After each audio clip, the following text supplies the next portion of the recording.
We are here, Fresh Talks Global Vision. I love this podcast show. We've been doing this for 8 years, and this space right here is just like sacred space. I feel like we keep bringing in some really incredible people that are insightful. And I brought Diane Faulkner in and knew she was the right fit because we're going to be talking about having small businesses and the things you want to watch out for, legality stuff. So you can have stuff on your website that could be throwing things off. So she has some stories that are going to be real important for you to lean in. I think as a small business owner, it's sometimes hard to listen to these conversations. So if you notice that your nervous system wants you to bounce out of here because it's too much, make sure you come back in or go get some water and then come back. But also maybe get your journal so you can take some notes. And I think every one of our shows feels like it's a mastermind. If it's with the mindset, if it's with like what we're talking about today, this will save your hiney. So if you're seeing this in recording and you want to ask a question, please do. I'll get tagged on it and I'll make sure we get some information to Diane Faulkner also. So Diane, welcome in with Fresh Talks Thank you. Vision.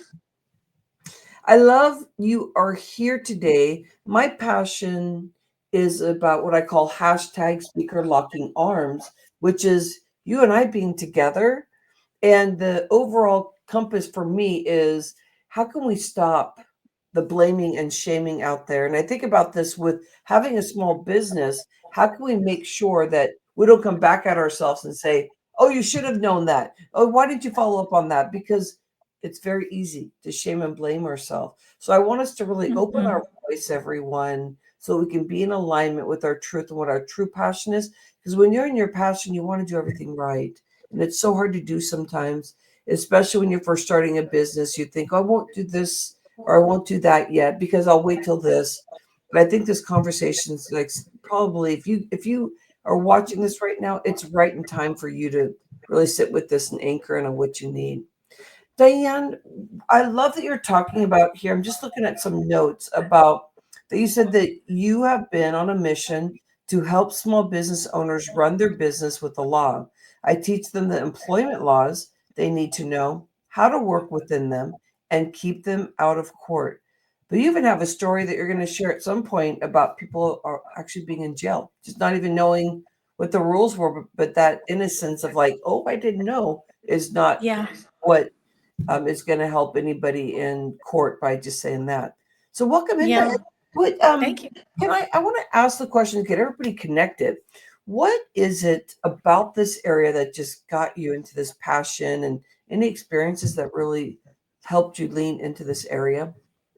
Well, I grew up talking labor law with my family. My family worked for General Motors, and they're all retired now, but they worked for General Motors, and so I heard every night at the dinner table there was always talk about what's going on with the union, what's going on, with the different labor issues that were happening at the time. This is in the 70s, and and I don't know. I I felt passionate because they felt passionate about it. And then when I got my first job out of high school, I actually went into management instead of labor. Yeah.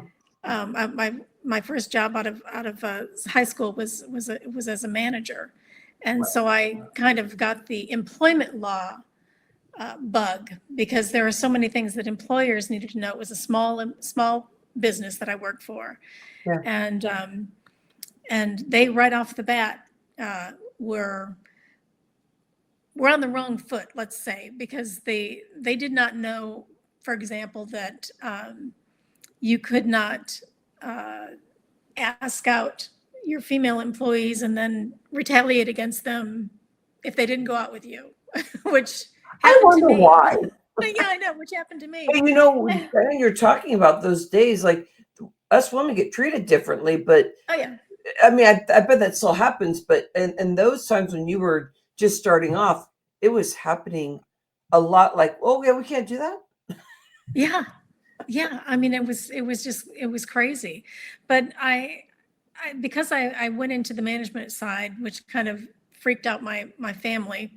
And I started studying some industrial and organizational psychology in college. My degrees are in clinical psychology, but I was introduced to industrial and organizational psychology and labor law when I was at Michigan State, and worked with different companies through through the college. And yeah, like actually, I worked with Nippon Denso, which is a Japanese company, and helped them with some of their programs. Yeah, which was really good. But then where I really got my education was when I was working for Skill Corporation in Chicago after college. I was there maybe 2 weeks. And I got a call from the OFCCP telling me that they were going to be on site the next day for an audit. Ooh. Yeah, federal government audit. Wow. And I was just freaking out because my boss had only been there for a month. Her boss had only been there for 3 months. So we didn't know where anything was. And being a past auditor, I'm just like, oh my gosh. I sweet talked the auditor into giving us 2 weeks. So we got 2 weeks to learn where everything was. And long story short, we failed the audit big time. But I learned so much when we were going through the audit. I learned about the I-9s, how they were supposed to be handled. I learned about like not writing on employment applications, or you can't take notes on an employment application. I've seen quite a few people do that. I wonder if I have too when I was in the office working. Yeah, it's a $1,000 fine for each mark. That's good to know. Yeah, so you don't want to do that. But there are so many other stories. I guess I could share. The one you were talking about, alluding to at the beginning. Yeah. There's a couple in Texas right now who are in jail because they did not pay their people correctly. They were doing things like rather than paying overtime, giving them comp time in the next week. And you can't do that unless you're a government agency. Well, that's interesting because I wouldn't even think of doing that because it seems kind of wrong. Unless you worked in a government agency and go, oh, you can do that. But I mean, as they had to have known that was. Yeah, most people don't know that's wrong. At least that I've come up against, and I've been in human resources for 42 years. I think 42 years. And yeah, most companies, especially small companies, don't know that you can't just barter that like if you worked 40 and a half hours, that you can just come in half hour late on Monday. That's no problem because it's within the work, within the pay period. But it's the work week that you want to be concerned about. But anyway, my passion just grew through college, and then as I grew in my career, my last position was vice president of human resources before I went out on my own. And and I in getting that particular job, I won't say what the company name is, but in interviewing, I got this job by laughing at the president of the company and walking out on him in the interview. Like, I want that girl. She's tenacious. Well, he started asking me all of these questions that you can't ask. Would your husband be have a problem with you going out for a week at a time or 2 weeks at a time when we send you out here or send you out there? Are there any childcare issues that we need to be aware of? And I just started laughing at him. And he's like, "What's so funny?" And I said, "You can't ask me that." And he said, "Why not?" And I said, "Because it's a violation of Title VII." He's like, "What's Title VII?" Like it's the Civil Rights Act. All the information just because that's your background, and he was putting his foot in his mouth and not even realizing it. left and right, he was putting his foot in his mouth. But I'm like, it's the Title Seven, or it's the Civil Rights Act of 1964. It's been around for a while. And he's like, I didn't know that applied to employers. And I said, yes, it applies to employers. And I just got up. I said, you need me more than you know. And I walked out, and I got 3 raises, I think, before I actually stepped foot into my office, because he told the board, what had happened in the interview. Yeah. And one of the board members was the vice president of a railroad, and the another board member was an employment law attorney, and they're like, hire her right now because she could sue you. Yeah, exactly. Instead of letting that happen, they actually leaned into smart people, leaned into what they needed to learn to build change. And it's not like this man has been around for a while, like years before you, where you think that you can ask questions about, is your husband, it's like, that seems really interesting, because is he sure that your husband's making the rules for you? But I mean, Yeah, if really. he was older, then you would be thinking no, I'm trying to support her. Yeah. He was thinking he was trying to support me. Yeah. But no, he was actually a great boss. When I my first day, he said, I don't understand what you have to do. Just make me look good. That was all the direction that he gave me. And I was able to do all kinds of stuff there, which was wonderful. And I actually started my speaking career there. And that was back in 1995. Because you're just in front of people, helping, consulting, and making decisions, and being up front. Yeah. I was part of the Credit Union National Association's HR Council. So I was able to be in touch with all of these credit unions, and most credit unions are very small. They have, fewer than 50 employees, and a lot of them just do not know the rules that they need to know. Wow. And they don't know what they don't know, basically.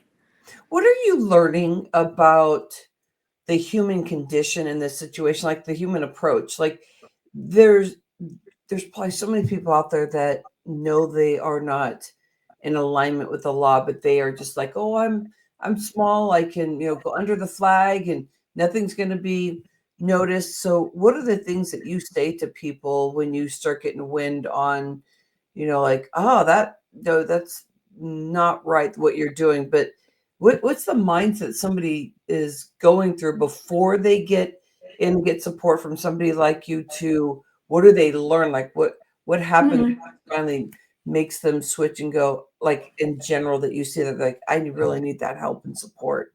Yeah, most times people know that there's something that they don't know that they're supposed to be doing. They just know that there's something that they were supposed to be doing. They don't have the time to research it, but everything's going fine. Their employees aren't complaining, so they figure I'm okay for the right now. But generally, when I get called in is when either someone's heard me speak, or they've read something that I've written, or they've heard someone else speak, or read someone else's work, where they say, "Oh gosh, I do that. I'm not supposed to be doing that. How do I correct this?" Yeah. Usually it's just an honest, they didn't know. The problem is, if you get one person to complain to Department of Labor or IRS, or even the National Labor Relations Board, your employees don't have to be unionized to complain to the National Labor Relations Board. Anyone can complain to them. And any one of those agencies can come in and audit you. And if they get a complaint, they will come in and audit you. Yeah. And when they do that, the fines are horrible. I mean, generally, the first time they find something wrong, it's a $10,000 flat fine, and then everything else that they find that's similar, it's $1,000 on top of that. Wow. So that's crazy. Yeah. Can you talk about, I keep going to this whole thing about when I think about following the rules, there's a lot of people out there that aren't rule followers. What Mhm. do you find that is the biggest shift to be able to get people on board? Like, this is very important. Maybe you can tell another story or there's something specific you want to say about this, but that, like I'm an entrepreneur. I'm not really, by the seat of my pants and and I'm following whatever rules I think I should be following, like kind of Yeah. like an ego kind of a thing, thinking it that way. Where's the shift there? Where do you make sure that you kind of catch people that are kind of in that space and you help them realize, like this is going to get you. This is going to nip you if you keep doing this. And Right. I talked to them about risk, the risk that you want to mitigate risk, and HR is all about mitigating risk. yeah, It's not necessarily about hand-holding the employee or hand-holding the employer. It's making sure that the company, the risk is low for someone to say or do something that's going to put the company in jeopardy in some way, shape, or form, and possibly you. yeah, Because what a lot of people don't realize is that when people sue the company, they can also sue the person who was responsible for making sure that whatever happened didn't happen. yeah. Like when I was VP HR, one of the things that I would say to my boss, the president, is, I'm not going to jail for this. you know, if you want to do that, that's fine. I'm going to mark down in my notes that you said this is, so I've got something to cover my butt. Yeah, to protect Um, yourself. yeah, but once you let them know that they personally are on the hook for being sued as well as their company, that generally wakes people up. Yeah, If they've got, if you're talking ego, that's if I'm talking to an ego, that's right where I go, is yeah, mitigating risk. yeah, yeah. Share with me a story if there's a question I should be asking. To me, maybe hearing more of what maybe you need to be looking for. I don't know if you have like a top 10 thing or, a few tips on what they should be looking for. On the average, this is what most people are doing, employees are doing.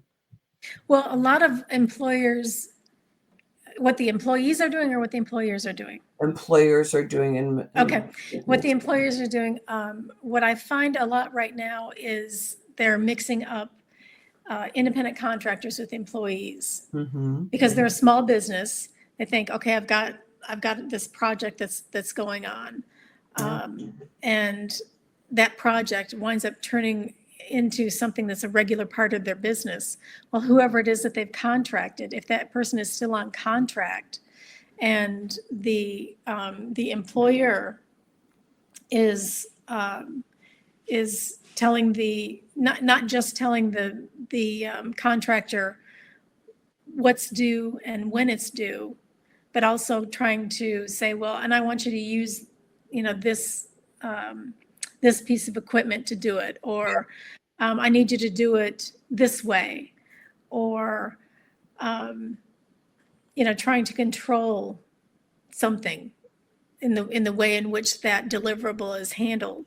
yeah, That employee or that independent contractor immediately becomes an employee, and you owe back pay plus benefits plus fines all the way back to when you first contracted that person. and is that a new law? No, Not a new it's law. been around since 1938. Yeah, I was thinking, It's been tweaked. Now, it's mhm. recently been tweaked. It was tweaked under Trump, and then it was tweaked again under Biden, and it's tweaked again under Trump. And actually, it was tweaked under Bush too. Wow, Did Bush one? Yeah, Bush one. Bush one tweaked it. Clinton tweaked it back. It's basically gone back and forth with the with yeah, yeah, they tweak it back and forth, but the basic rules are the same. If you're there are, two main things. If you're trying to control how someone is doing their work, yeah, that's red flag.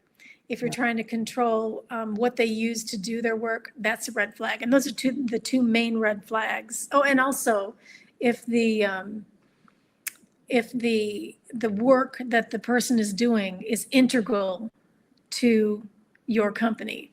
Oh. So like if I was a publisher and I needed to have editors, I can't just go out and say I'm going to hire a bunch of or contract a bunch of independent contract editors, unless you're going to do that,